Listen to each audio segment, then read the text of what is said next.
বাংলাদেশের viral station পাখির চোখে রুহিয়ায় রেললাইন যেন লাল গালিচা।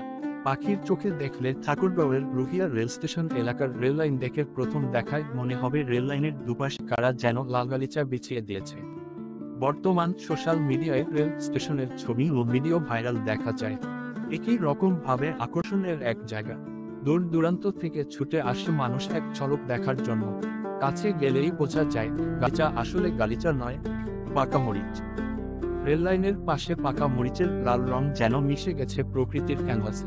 মরিচ শুকানোর পর্যাপ্ত জায়গা নেই মাঠে।